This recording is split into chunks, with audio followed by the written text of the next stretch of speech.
자, 오늘 히브리서 8장 6절에서 13절까지의 말씀을 통해서 더 좋은 언약의 특징이라는 제목으로 은혜를 나누고자 합니다. 사실 히브리서가 단순히 어떤 편지 형식이 아니라 설교문을 띠고 있다고 했죠. 그래서 어떤 교리, 어떤 신학적인 내용들이 상당히 많이 들어있기 때문에 우리 성도들이 읽고 또 나름대로 묵상하기가 상당히 어렵습니다. 내용 자체가 잘 풀어주지 않으면, 또 풀어준다 할지라도 내용 자체가 교리적 성향이 강하기 때문에 우리가 교리 설교하면 어때요? 시작하자마자 다들 성도님들 어떻게 하시죠? 주무시는 거예요. 하나님께서 사랑하는 자에게 뭐를 주셔요? 네, 참을 주시는도다 하면서 그냥 다 하나님이 사랑하셔서 참을 주시더라 이겁니다. 오늘 이 마지막에도 참을 주시는 게 어떤 의미인지를 다시 한번 또 설명할 기회가 있겠습니다만, 하나님은 진짜 우리 육신적인 잠을 주시는 분이 아니시라는 사실이에요. 오늘 여러분들이 하나님께서 더욱더 큰 사랑을 베푸셔서 육신적인 잠이 오다가도 다 떠나가고 다 깨어나고 또 말씀에 집중하는 역사가 있기를 축원해 드리겠습니다.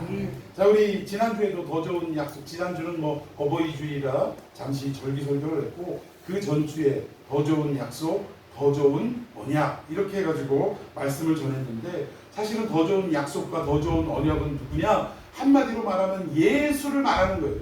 예수님을 통해서 우리를 구원하시겠다라는 새로운 약속이 바로 더 좋은 약속이고 더 좋은 언약이다라는 것을 살펴봤습니다. 자, 그러면 오늘은 이어서 그 더 좋은 언약의 특징이 뭐가 있느냐, 이 부분에 대해서 좀 살펴보기를 원합니다. 자, 우리 6절을 다 같이 읽어봅시다. 시작. 그러나 이제 그는 더 아름다운 직분을 얻으셨으니 그는 더 좋은 약속으로 세우신 더 좋은 언약을 기쁘시다. 아멘. 여기를 봐도 결국 더 좋은 약속, 더 좋은 언약, 그리고 오늘 하나 더 추가되어 있네요. 더 아름다운 직분. 이건 누구를 말하느냐? 예수 그리스도를 말하신다 말씀하고 있다라는 것입니다. 근데 여기에 공통점이 뭐냐면 더 아름다운, 더 좋은 이 비교급으로 사용하고 있다는 거예요. 그러니까 지금 예수님을 설명하면서 누구보다 더 아름다운 직분을 가졌고, 누구보다 더 좋은 약속이고, 누구보다 더 좋은 언약이다, 이걸 지금 강조하고 있다는 것입니다. 그럼 여기에 누구를 말할까요? 바로 구약의 대표라고 말할 수 있는 모세를 말하는 것입니다. 또 모세가 받은 율법을 이야기하는 거예요. 그러니까 모세나 율법보다 더 아름다운 직분, 이거 제사장을 말하는 거겠죠. 더 아름다운 직분, 더 좋은 약속, 더 좋은 언약, 이것을 지금 강조하고 있다는 거예요. 근데 여러분, 사실 우리 예수님이 모세하고 비교할 만한 그러한 존재입니까? 비교 자체가 안 되는 거예요. 감이 어디다 대고. 요새 감이라는 말만 들으면 우리가 참 소름이 돋고 참 불편한데, 그래서 인간 대 인간끼리 뭔 감이가 있어요. 우리 옛말에도 그런 말 있잖아요. 사람 위에 사람 없고 사람 밑에 사람 없다. 하나님은 우리 인간을 이렇게 평등하고 또 이렇게 뭐라고 할까요? 공통된 존재, 아니면 동등한 존재, 이 단어가 빨리빨리 생각이 나야 되는데, 동등한 존재로 만드셨다라는 사실입니다. 누구 위에 누구를 두고 누구 아래 누구를 두고 이런 건 없다라는 거예요. 그래서 우리가 사람에게는 돈만이 있다고 해서 감히 누구에게 이런 표현은 절대 해서는 안 될 줄로 믿습니다. 그러니까 우리 금기어, 우리 창평한 교회 성도들에게 금기어 하나, 감히 따라해 봅시다. 감히. 예, 감이라는 말도 감히 하면 안 돼요.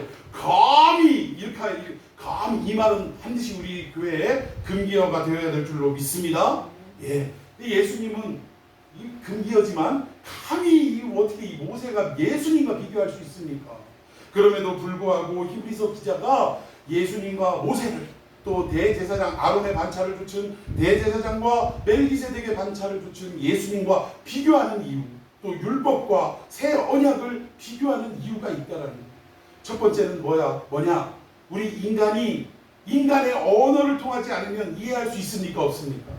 이해할 수 없기에 어쩔 수 없이 결국 모세를 갖다 붙이고 대제사장을 갖다 붙이고 율법을 갖다 붙여서 예수님과 비교해야 사람들이 이런 차이가 있구나 라고 깨달으니까 갖다가 비교를 했다라는 것입니다. 또 하나는 뭐냐? 지금 이 히브리서 독자들 때문에 그래요. 이 히브리서를 받는 독자들 누차 설명을 드렸습니다만, 이때 당시에는 로마로 인해서 물리적인 압박을 받고 있던 시대예요. 그러니까 유대교에서 빨리 돌아와라 하니까 고민되기 시작한 거죠. 가야 되냐 말아야 되냐, 예수를 끝까지 붙잡아야 되냐, 아니면 모세를 대표로 하는 율법으로 돌아가야 하냐, 고민되겠어요, 안 되겠어요? 고민되죠. 옆에서 유대인들은 자꾸 찔러대죠. 얼마 하면서 오면은 여기 밥도 사주고 택시비도 줄게 막 이래가면서, 또 뭐 직장도 없는데 내가 소개도 시켜줄게 이러면서 회유책을 쓰니까 이 사람들이 경제적으로 뭐 어떤 일도 하지 못하고 어려운 상황 속에 처해 있다 보니까 자꾸 흔들리기 시작하는 거예요. 히브리서에는 떠내려갈 것 같은 상황이다라고 설명을 하고 있습니다. 이럴 때에 결국은 모세와 예수님을 비교하고 율법과 새로운 십자가의 구속을 비교하고 또 아론의 대제사장과 멜기세덱의 대제사장을 비교하면서 이거 봐라, 이게 비교할 가치도 안 되는데 비교하는 이유가 뭐냐? 너희들 이런데도 모세와도 비교할 수 없는 이 예수님이 계시는데도 너희들 돌아갈래? 라고 하기 위해서, 다시 한번 회유하는 유대교가 아니다라는 것을 분명하게 하기 위해서 어쩔 수 없이 예수님과 비교하고 있다라는 것입니다. 자, 우리 7절 한번 읽어봅시다. 7절 시작. 저 첫 언약이 무마했더라면 둘째 것을 요구할 일이 없었으니와. 자, 이 말을 들어보니까 저 첫 언약이 어떤 거예요? 하나님이 첫 언약으로 주신 게 뭐예요? 그것도 언약이죠. 그런데 구약에 실질적으로 이렇게 문자를 통해서 주신 언약이 뭐죠? 율법입니다. 율법. 그러니까 구약에서 첫 언약이라고 하면 하나님이 직접 모세를 통해서 주신 율법을 이야기한다는 거예요. 물론 이제 구약의 모세 시대 이전에 무지개 언약도 있고 다 있지만 이 모든 언약은 누구를 상징하냐? 예수님을 상징하는 거예요. 그런데 예수님을 나타내기 이전에, 물론 이것도 율법도 예수님을 상징하긴 하지만 이 예수님과 뭔가 비교할 수 있는 그 첫 언약을 주셨다라는 것입니다. 그게 바로 율법이라는 거예요. 근데 이 율법을 뭐라고 얘기하냐면 첫 언약이 뭐 했더라면? 그럼 이 얘기는 첫 언약이 어떻다라는 거예요? 흠이 있다 이 얘기예요. 오라, 이게 우리의 고개를 갸우뚱거리게 만듭니다. 율법은 누가 주신 거예요? 하나님이 주셨어요. 그러면 하나님이 주신 율법이 흠이 있다 이 얘기인가요? 뭘까요? 한번 여러분에게 여쭤보겠습니다. 여러분, 율법은 흠이 있습니까? 없습니까? 있어요? 없어요? 네, 흠이 없는 게 맞습니다. 그런데 성경에는 흠이 있다라고 이야기하는데, 여기에서 무마다라는 것은, 여기에 흠은 우리가 생각하는 결함이 있다 그 얘기가 아니에요. 뭔가 부족함이 있다 그 얘기가 아닙니다. 그러니까 하나님이 주신 율법 자체가 뭔가 흠이 있고 결함이 있는 게 아니라 이 율법을 받은, 그리고 이 율법을 지켜야 할 우리 인간에게 흠이 있고 결함이 있다 그 얘기예요. 여러분, 한번 말씀을 한번 드려보겠습니다. 자, 율법은 어떤 기능을 가지고 있냐? 첫 번째로 고발적 기능을 가지고 있대요. 이 신학적 용어인데, 율법의 기능, 첫 번째가 고발적 기능, 두 번째는 인도적 기능, 이 두 가지 기능을 가지고 있다고 합니다. 근데 이 고발적 기능은 무엇을 얘기하느냐? 율법을 613가지를 우리에게 주셨다 이거예요.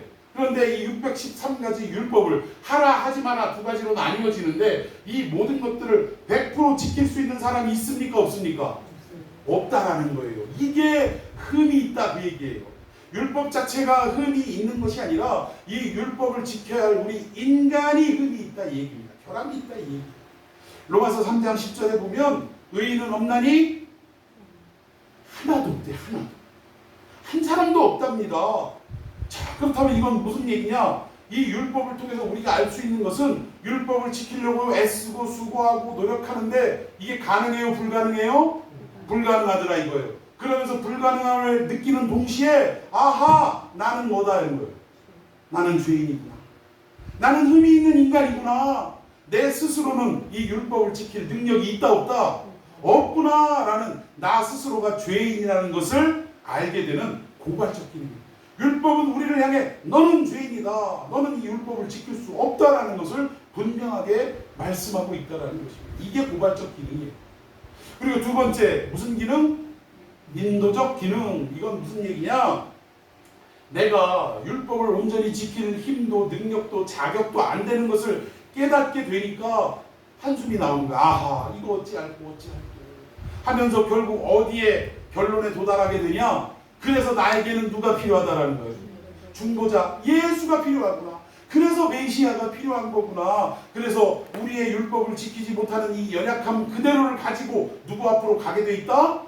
예수님 앞으로 가게 돼 있다. 그래서 갈라디아서 3장 25절에 보면 율법은 우리를 예수께로 인도하는 몽학 선생이다 라고 설명하는 내용이 있습니다.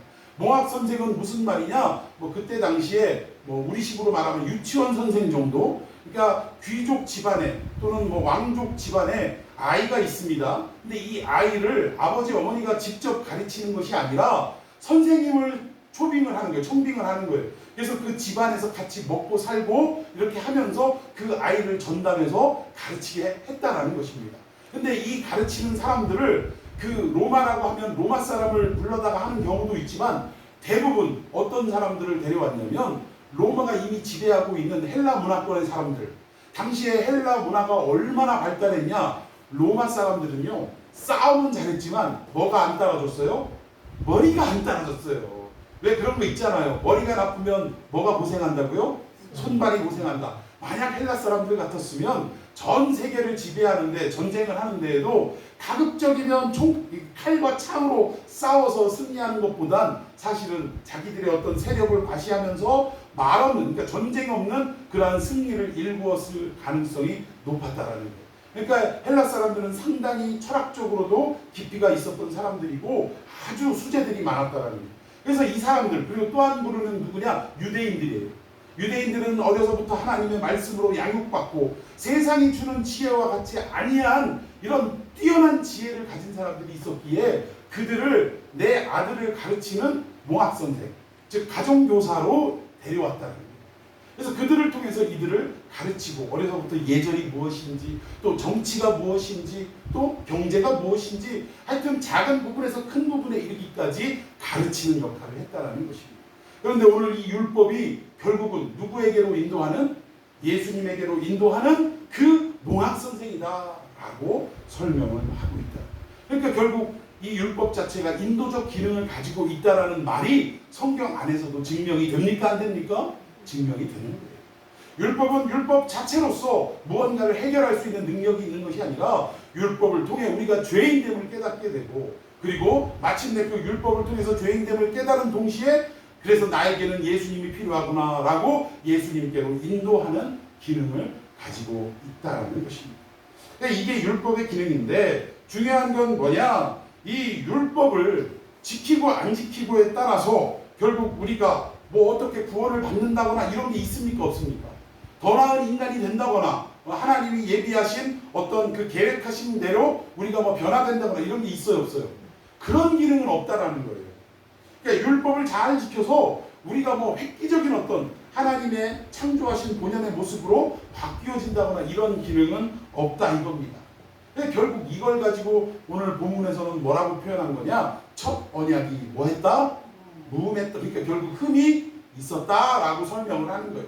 그러니까 율법 자체가 흠이 있는 것이 아니라 율법을 통해 영원한 구원을 이룰 수 있어야 되는데 그럴 기능은 율법에는 없다. 그리고 그 율법을 지키는 우리들이 흠이 있고 결함이 있다. 이것을 이렇게 설명을 했다라는 것입니다.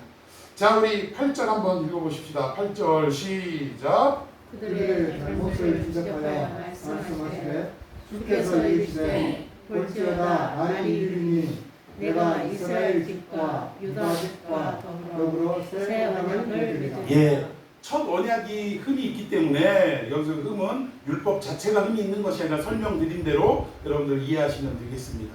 그러니까 첫 언약이 흠이 있기에 새 언약, 둘째 언약을 주셔야 돼요? 안 주셔야 돼요?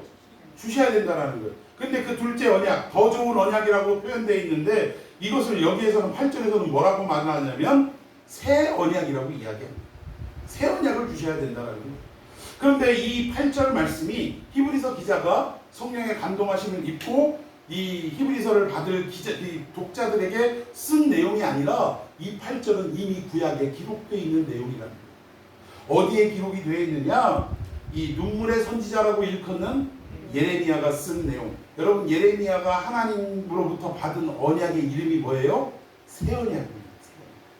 그래서 지나다니다 가끔 보면 제가 아는 지금 은퇴하신 목사님인데 여기 저 유등천 다리 건너가면 건너가자마자 오른쪽에 그 허름한 건물 2층에 그냥 빨간 글씨로 막 새언약교회라고 딱 써붙였어요. 그분이 성경을 한 60여 독을 읽으신 분이에요. 집사님 때부터 그렇게 읽으셔서 결국은 목사님 되신 분인데 목사 되시고 얼마 안 돼서 은퇴하셨어요. 그러니까 얼마나 늦게 안수를 받으셨는지 이해가 가시죠?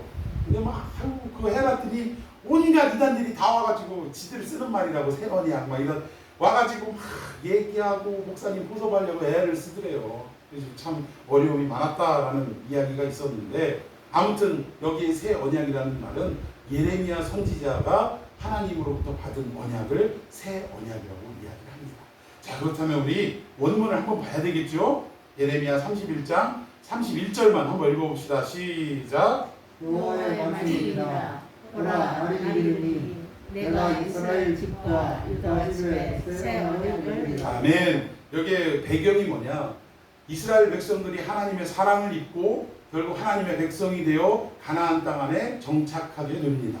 그런데 그곳에서 영원토록 하나님을 찬양하고 하나님만을 높여드리며 살아가야 할 이스라엘 백성들이 결국 솔로몬이 죽자마자 어떻게 됐어요? 나라가 그냥 두 동강이 딱 나버렸어요. 북이스라엘과 남유다로 나눠지고 말았습니다. 그런데 나뉘어진 것만 해도 가슴이 아픈데 북이스라엘은 기원전 728년인가요? 728년에 아수르에게 완전히 패망해버리고 말았어요. 나라가 없어진 거예요, 북이스라엘이. 그리고 또 시간이 좀 흘러서 이 남은 남유다마저도 주전 856년에 바벨론으로부터 이 나라가 망할 위기에 처했다라는 거예요. 이제 언제 망할 건지 이제 하루하루 손꼽아 기다리고 있는 위급한 상황이었다라는 것입니다. 이런 사람들이 모든 백성들이 한숨 쉬고 절망하고 끝났다라고 하는 판에 이 예레미야 선지자를 통해 희망의 말씀을 다시 한번 허락해 주셨다. 그게 뭐라고요? 새 언약이다. 자, 그럼 새 언약의 내용을 한번 봅시다. 32절 시작. 이 언약은 내가 그들의 조상들의 손을 잡고 애굽 땅에서 인도하여 내던 날에 맺은 것과 같이 아니할 것은 내가 그들의 남편이 되었어도 그들이 내 언약을 깨뜨렸습니다. 여호와의 말씀입니다. 예, 여기 보니까 첫 언약을 주신 것을 뭐라고 설명하고 있냐면 여기 애굽 땅에서 인도하여 내던 날에 맺은 것 이게 율법입니다. 그런데 이렇게 맺은 언약을 뭐라고 표현하고 있냐면 내가 그들의 뭐가 됐대요? 남편이 됐대요. 하나님이 이스라엘 백성들과 니들은 내 신부야, 나는 니들 남편이야 라고 얘기하는데 이 말의 의미는 뭐냐? 여러분, 남편과 아내의 관계는요, 이게 어떤 관계입니까? 서로가 뭐를 지켜줘야 될 관계예요? 종교를 지켜줘야 할 관계예요. 남편은 아내만 바라봐야 돼요. 믿습니까? 아내는 누구만 바라봐야 돼요? 남편만 바라봐야 한다는 거예요. 그런데 이것으로 언약을 맺었더니 나는 너의 남편이고 너희들은 나의 신부다 라고 이렇게 첫 언약으로 약속을 맺었는데 근데 지금 어떻게 됐다라는 거예요? 이스라엘 백성들이 부부관계라고까지 얘기하는데 이 이스라엘 백성들, 즉 신부된 이스라엘 백성들이 남편만 보는 게 아니라 누구를 보는 거예요? 옆집 아저씨를 보는 거예요. 지금 이 얘기를 잘 설명한 선지자가 어느 선지자예요? 호세아 선지자. 아이고, 고멜이라는 여자를 그냥 원치도 않는데 하나님이 결혼시켜갖고 데리고 사는데 이게 펜네가 말이야 남편만 바라보고 살아야 되는데 자꾸 집을 나가네. 딴 남자 만나러 가고 막 이러네요. 그런데 우리 같으면 당장에 어떻게 해야 돼요? 이혼을 해야지. 관계를 끝내야죠. 그런데 하나님이 뭐라고 말씀하셔요? 다 찾아와. 달래서 데려와. 이러면서 몇 번이고 그 아내를 데려오게 하신다는. 이건 뭐를 나타내기 위해서? 하나님, 신랑된 하나님이 신부된 이스라엘 니들이 지금 나한테 이렇게 하고 있다는 것을 나타내기 위해서. 호세아에게 내 심정을 좀 네가 헤아려라. 그리고 백성들에게 이것을 선포해라. 이 마음으로 하나님이 이렇게 보여주셨다라는 사실입니다. 그런데 남편과 아내 사이라고 이렇게 언약을 했는데도 이스라엘 백성들이 결국은 약속을 지키지 않았다. 가나안 땅에서 하나님도 섬기고 누구도 같이 섬겨요? 여러분, 이거 간단합니다. 하나님 남편, 우리는 신부, 이 관계, 우리 부부관계로 설명을 해요. 우리가 남편하고 한 집에서 살기는 살아. 살기는 사는데 남편 출근하면 어디로 가요? 자꾸 옆집으로 가는 거예요. 옆집으로, 이웃집으로. 여러분, 이게 남편으로서 견딜 수 있겠어요? 없겠어요? 견딜 수 없는 겁니다. 하나님도 견딜 수 없는 거예요. 차라리 가든가. 또 나도 섬긴다고 하면서 바알도 섬기고 이게 뭐 하는 짓이냐. 하나님이 더 못 견뎌.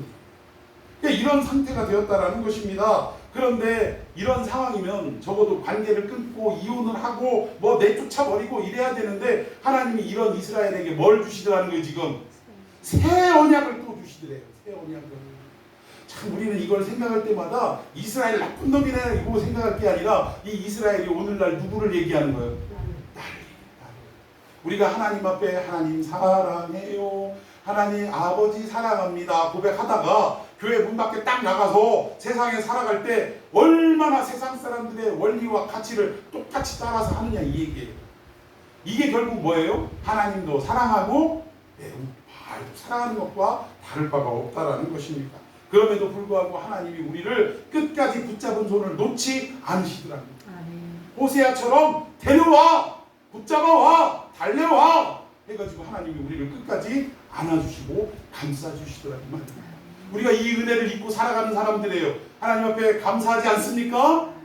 감사한 거예요. 이 감사를 잊어서는 안 될 줄로 믿습니다. 자, 우리 계속해서 33절 읽어봅시다. 시작. 그러나 그날 후에 내가 이스라엘 집과 맺은 언약은 이러하니 곧 내가 나의 복을 그들의 속에 두며 그들의 마음에 기록하여 나는 그들의 하나님이 되고 그들은 내 백성이 될 것이라. 여호와의 말씀. 34절. 그들이 다시는 각기 이웃과 한결을 가르쳐 이르기를 너는 여호와를 알라 하지 아니하니 이는 작은 자로부터 큰 자까지 다 나를 알기 때문이라. 내가 그들의 악행을 사하고 다시는 그 죄를 기억하지 아니하리라. 여호와의 말씀이다. 할렐루야. 아멘. 새 언약의 내용이 이거예요. 33절, 34절. 이 내용을 지금 히브리서 기자가 오늘 8절에 다시금 9절, 8절 이하에 다시금 기록하고 있다라는 것입니다. 자, 그러면 다시 본문으로 돌아가서 9절 한번 읽어봅시다. 9절 시작. 또 주께서 이르시기를 이 언약은 내가 그들의 열조의 손을 잡고 애굽 땅에서 인도하여 내는 날에 그들과 맺은 언약과 같이 아니하도다. 그들은 내 언약에 머물러 있지 아니하므로 내가 그들을 돌보지 아니하였노라. 10절. 또 주께서 이르시되 그날 후에 내가 이스라엘 집과 맺은 언약은 이것이니 내 법을 그들의 생각에 두고 그들의 마음에 이것을 기록하리라. 나는 그들에게 하나님이 되고 그들은 내게 백성이 되리라. 아멘. 지금 예레미야 31장의 그 새 언약의 내용을 다시 히브리서 기자가 인용해서 강조하고 있는 내용입니다. 그런데 좀 전에는 첫 언약은 하나님과 우리의 관계를 무슨 관계로 설명하고 있다고요? 하나님은 남편이시고 백성들은 신부된다, 아내가 된다 이렇게 설명을 하셨는데 이것 가지고도 신랑 신부로도 이게 해결이 됐어요, 안 됐어요? 안 된 거예요. 그러니까 지금 새 언약은 뭐라고 표현하세요? 이제는 어디에다가 내가 니들 생각에다 이 법을 주겠다. 아니 부부끼리도 일심동체라고 하나라고 생각해서 이렇게 표현을 했더니 그것도 안 듣더래요. 그러니까 하나님이 이제는 너희들 머릿속을 뚫고 들어가서 너희 생각에 두겠다. 이건 뭐예요? 그냥 말로만 일심동체가 아니라 아예 너와 내가 하나 되겠다 이 얘기입니다. 그래야 너희들이 배반하고 배신하지 않지. 이제는 아예 우리 속에 들어오겠다고 선언하시는 거예요. 그리고 그들의 마음에 이것을 기록하시겠대요. 첫 언약은 어디에 기록했죠? 돌판에다 기록했어요. 돌판에. 우리 저 북한에 가서 금강산 저는 뭐 가보진 않았습니다만 가보면 그 큰 산의 그 바위에다가 뭐라고 써붙여놨어요? 위대한 수령, 김일성 이렇게 써놓은 거 있잖아요. 참 걱정해. 통일되면 그거 어떻게 지워? 한 번 새긴 거 그거 지워집니까? 뭐 이렇게 지워도 표가 날 것 같아요. 그러니까 돌에 새긴 것도 잘 지워지지가 않고 뭐 언젠가는 뭐 그 바위가 뭐 무뎌지고 깎아지고 이래서 없어지겠죠, 글씨 자체가. 근데 그 기간이 얼마나 돼요? 우리가 상상할 수 없는 기간이 지나야 그게 지워지더라고요. 그러니까 돌에 새긴 것도 이런데 근데 이스라엘 백성들은 돌에 새긴 걸 어떻게 했어요? 잊어버렸다 이거예요. 잊어버렸다. 참 제주도 좋아. 에? 그러니까 하나님이 이제는 어떻게 하시겠대요? 돌에다 새긴 것도 잊어버리니 이제 어디다 새기시겠대요? 우리 마음에 새기시겠대요. 마음에. 니들 마음판에, 니들 생각 속에 내가 들어가서 마음판에 내가 새겨버리겠다 라고 선언을 하시더라는 것입니다. 이게 뭐다? 새 언약, 더 좋은 언약, 이렇게 우리가 말씀드릴 수가 있다라는 것입니다. 그러니까 이 정도 되면 아니 돌에 새겨도 뭐 이게 지키지 않는데 마음판에 새기면 이거는 누가 지울 수 있겠습니까? 없겠습니까? 누구도 지울 수 없다라는 거예요. 자, 그래서 이제 새 언약을 설명하는 내용인데 첫 번째가 뭐냐? 내 법을 그들의 생각에 두고 그들의 마음에 기록하는 거. 그러니까 새 언약은요, 돌판에 새기는 것으로도 부족하다 이거예요. 그래서 아예 너희들 마음판에 새기겠다라는 하나님의 의지가 담겨 있는 것이 새 언약이라는 사실. 이 새 언약은 결코 지워지거나 잊혀질 수 없다라는 것입니다. 여러분, 새 언약은 뭐라고 얘기했어요? 예수 그리스도를 통한 우리를 구원하시겠다라는 약속인 줄로 믿습니다. 이 약속은요, 돌판에 새긴 율법도 사라지지만 이 마음판에 새겨진 이 약속은 결코 지워질 수 없는 약속인 줄로 믿으시기를 바랍니다. 그러니까 이게 결국 누가 역사하시냐? 예수님이 부활 승천하시고 누구를 보내신대요? 네, 성령을 보내신대요. 당신의 영을 보내신대요. 성령께서 딱 오셔서 이 모든 것들을 기억나고 생각나게 하리라. 예수님이 하신 모든 말씀을 기억나고 생각나게 합니다. 우리 마음판에 새겼던 모든 약속을 누가 기억나게 하냐? 성령께서 기억나게 하신다는 것입니다. 여러분, 중요한 것은 여러분들 성령 받으셨습니까? 네, 이걸 뭘로 증명할 수 있습니까? 뭐 방언해요? 나 방언하니까 성령 받은 거예요? 예언하십니까? 병 고쳐요? 많은 사람들이 성령 받은 것과 성령 충만한 것을 구별하지, 성령의 역사를 구별하지 못하는 경우가 너무나 많다. 여러분, 성령을 받았다는 것은 우리가 어떻게 알 수 있느냐? 여러분의 마음으로 예수 그리스도가 나를 구원하신 구세주가 되신다는 것이 믿어지십니까? 그러면 그분은 이미 성령을 받으신 분이에요. 믿습니까? 구원받으니 자꾸 언제 구원받았습니까? 자꾸 물어보는데 뭐 몇 년 전에 아니 생일도 우리가 기억하는데 우리가 다시 거듭난 날을 기억하지 못한다는 게 말이 됩니까? 얘들은 성경을 몰라도 너무 모르는 거예요. 여러분, 성령을 받아야 우리가 구원받았다는 확신이 드는 것인데 성령의 성격이 어떠냐? 성령은 마치 뭐와 같아요? 바람과 같아서 어디에서 불어서 어디로 가는지 알 수 있어요, 없어요? 이런 거예요. 성령은 어느 날 갑자기 내 입에서 방언 터졌다고 그 시점이 뭐 성령을 받은 날이 아니라 언제 오셔서 언제 역사하셨는지 알게 모르게 그냥 찾아오신 분이 성령인 줄로 믿습니다. 그러나 중요한 것은 그분이 언제 오셨는지는 내가 정확하게 기억나지 않지만 어느 순간인가 내가 예수님을 나의 구세주로 믿고 시인하고 있더라 이 얘기예요. 그것도 입으로만 아니고 우리의 마음으로 이것을 믿더라 이 얘기예요. 그러면 그분은 언제인지는 모르지만 이미 성령께서 그분에게 임재하신 증거라는 것입니다. 믿습니까? 네, 여러분들 예언 좀 못하셔도 돼요. 예? 병 좀 못 고치셔도 됩니다. 예? 방언 좀 못하셔도 돼요. 중요한 건 예수님이 나를 구원하신 그분이다라는 것이 확실하게 믿어지면 그분은 이미 성령을 받으시는 분이라는 사실이에요. 이렇게 첫 번째 새 언약의 특징이 뭐냐? 이제는 돌에도 새겨도 부족하니까 우리의 생각에 들어와서 우리의 마음판에 새기시겠다. 이거는 그 누구도 지울 수 없는 것이고 그 지울 수 없도록 또 기억나게 하시는 작용을 누가 하시더라? 성령님이 하시더라는 사실. 여러분 동의하십니까? 자, 두 번째, 이 새 언약의 특징 어떤 것이냐? 여기 보니까 하나님께서 관계를 회복하기를 원하신다라는 사실이에요. 자, 우리 성경 말씀 11절 한번 읽어봅시다. 11절 시작. 또 각각 자기 나라 사람과 각각 자기 형제를 가르쳐 이루시기를 주를 알라 하지 아니할 것은 그들이 작은 자로부터 큰 자까지 다 나를 알리라. 예, 아유, 제가 세 번째 거를 읽었네요. 자, 10절에 보니까 마지막 부분에 나는 그들에게 뭐가 되고 하나님이 되고 그들은 내게 백성이. 이게 관계 회복이라는 거예요. 하나님은 우리의 하나님이 되고 우리는 그분의 백성이 되는 관계예요. 다른 말로 뭐라 그래요? 그분은 우리의 아버지가 되시고 우리는 그분의 아들이 되는 거예요. 여러분, 돌아온 탕자 이야기가 뭘 얘기하냐면 우리가 뭐 죄 짓고 가서 용서를 청하기만 하면 그럼 다 용서받는다, 그 얘기가 아니에요. 결국 이것은 뭐냐? 아버지의 품을 떠난 탕자, 이때부터 핍절이 오기 시작했다라는 것, 관계가 깨지기 시작했다라는 것입니다. 여러분, 우리는 하나님과 함께 있을 때 온전한 존재가 되는 것이지 하나님으로부터 떠나가면 우리는 그때부터 불완전한 존재가 될 수밖에 없다라는 거예요. 불완전한 거 정도가 아니라 죄악된 존재가 될 수밖에 없다라는 것입니다. 여러분, 죄가 뭔지 아십니까?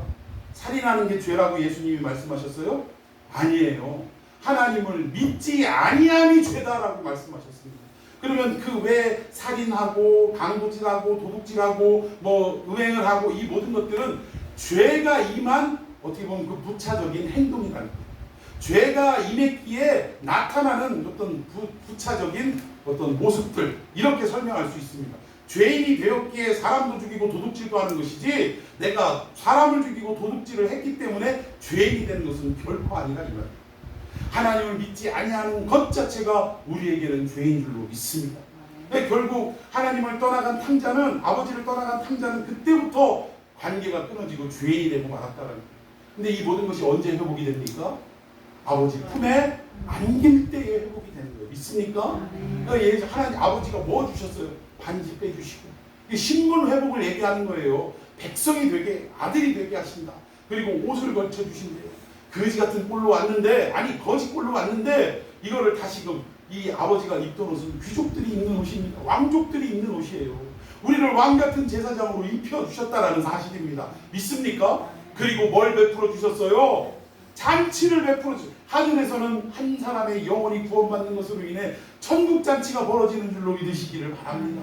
결국 이 관계가 회복되는 것이 새 언약이다. 이게 지금 두 번째 언약의 특징으로 말씀하고 있습니다.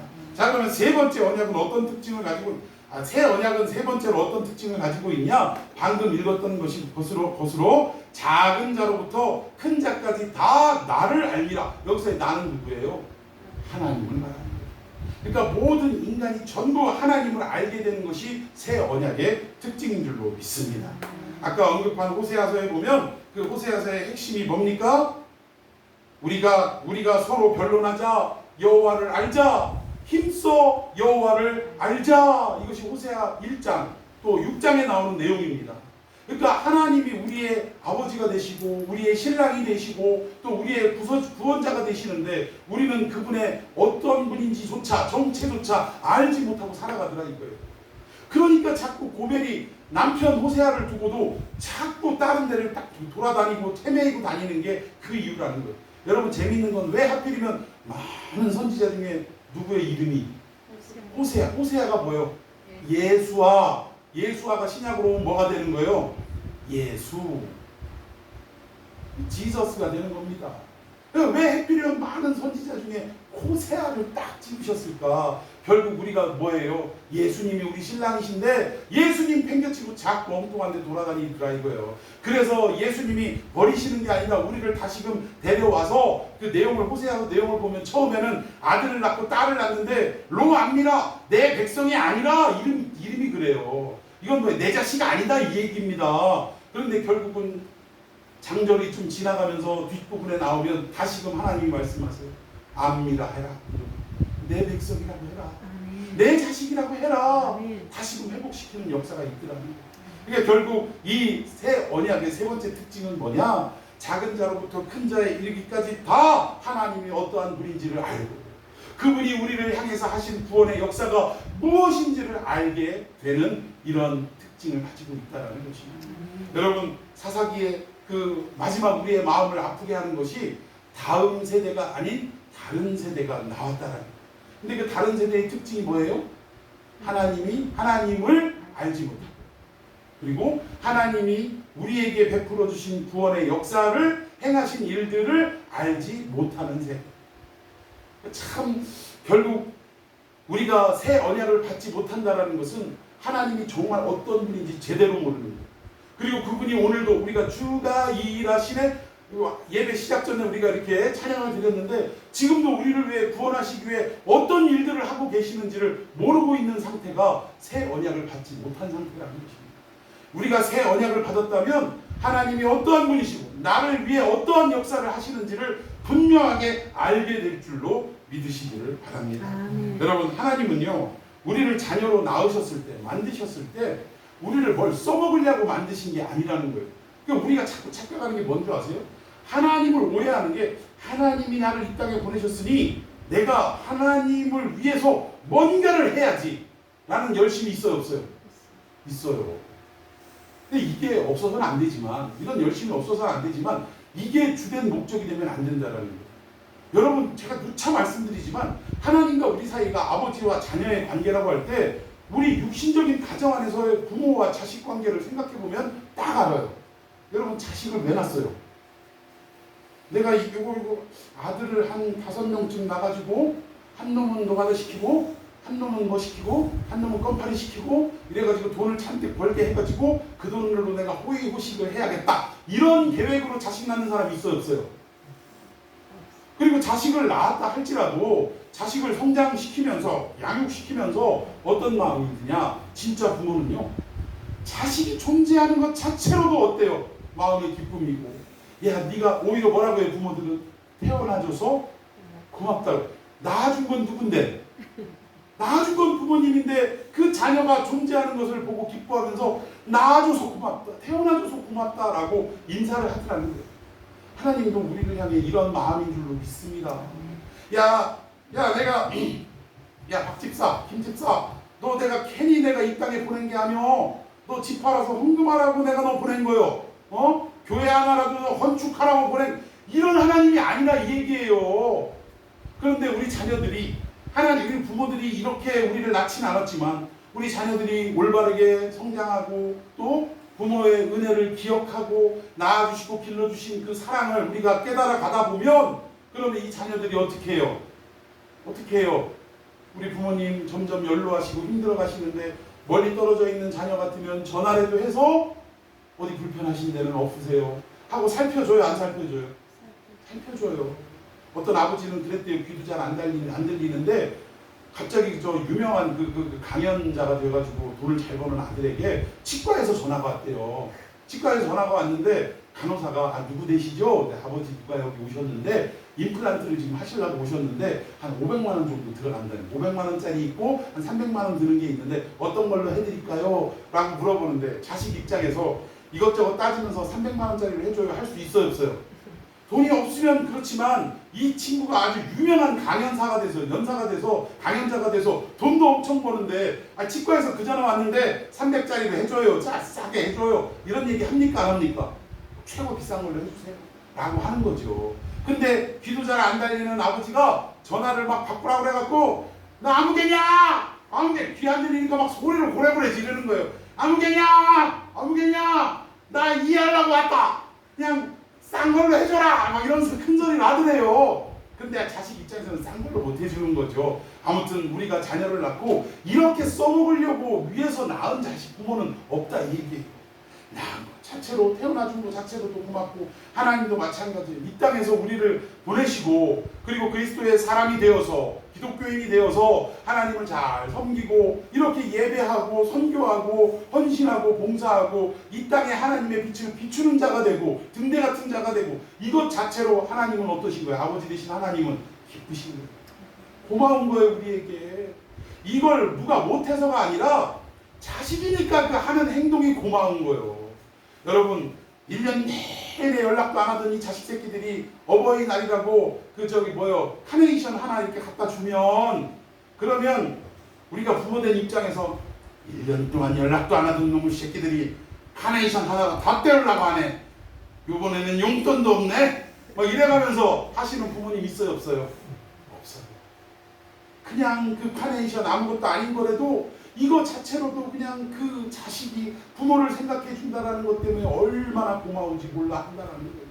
우리 하나님도 그런 하나님이신 줄로 믿습니다. 우리가 헌신과 사명을 붙들고 살아가는 건 중요한 것이지만 내가 이것을 했기에 하나님이 나를 더 크게 보실 것이다 라고 생각하는 건 잘못이라는 거예요.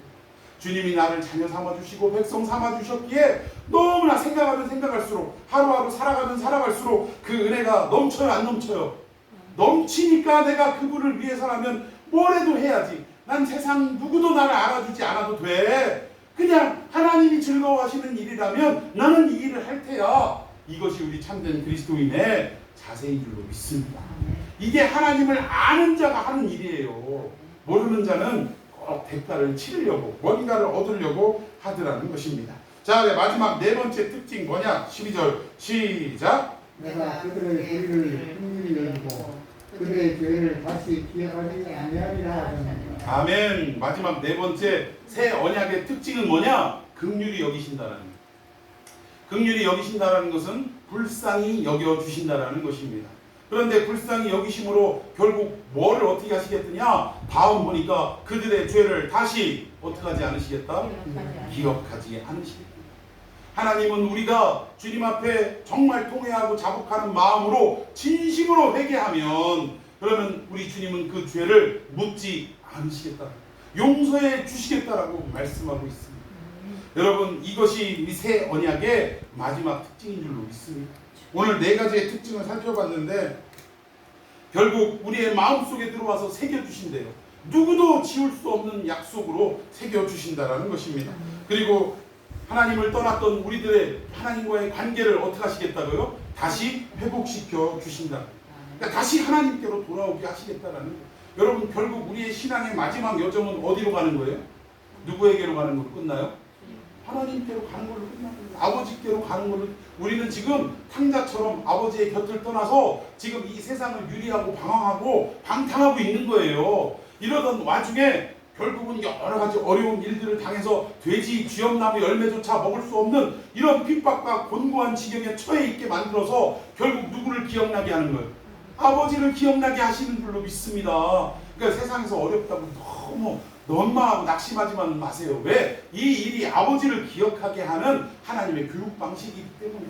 그러다 결국 우리가 어디를 바라보며 한 걸음 한 걸음 지금 가는 거예요? 저 천성 아버지 계신 그곳을 바라보며 한 걸음 한 걸음 나아가고 있다는 거죠. 이게 새 언약이에요. 세 번째, 하나님을 알게 하는 거예요.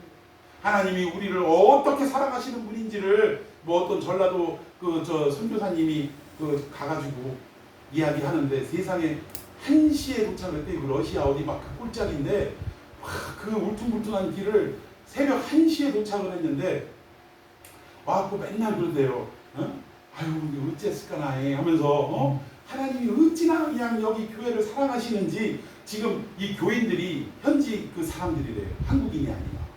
그리고 통역을 놓고 이제 그 강사분을 모셔가지고 설교를 하는데 이 사람들이 교회를 오려면 적어도 1시간 이상씩 차를 타고 와야 된대요. 근데 이분들이 강사님, 선교사님이 오신다니까 아예 집을 안 가고 나를 세운 거예요, 교회에서. 그러니까 1시에 도착해가지고 숙소로 안내받을 줄 알았더니 갑자기 이 선교사님, 여전도사님이 아유 어쨌을까나 하나님이 어찌나 이 교회를 사랑하시는지 그래서 교인들이 안 가고 밤을 새워서 여기서 기다렸다고 바로 새벽 예배로 들어갔으면 좋겠다고 하니까 기진맥진한 이 선교사님이 막 화를 냈대요. 어우 지금 사람 죽겠는데 어떻게 오자마자 설교를 하라고 시키냐고. 근데 어떻게 해야지. 가서 딱 예배를 드렸는데 첫 번 예배에 별것도 아닌 얘기 탕자 얘기했대요. 근데 막 감동을 하면서 눈물바다 콧물바다 막 회개가 일어나고 이러는데 이제 여기에서 예배 끝났으니까 강대상에서 이제 좀 기도하다가 이제 들어가서 쉬겠구나 하고 생각하고 있는데 이 전도사님이 강대상 위로 올라오더니 어깨를 툭툭 치더래. 왜요? 그러니까 너무 은혜가 커서 예배 한 번 더 드렸으면 좋겠다고 이 사람들이 그런다라는 거예요.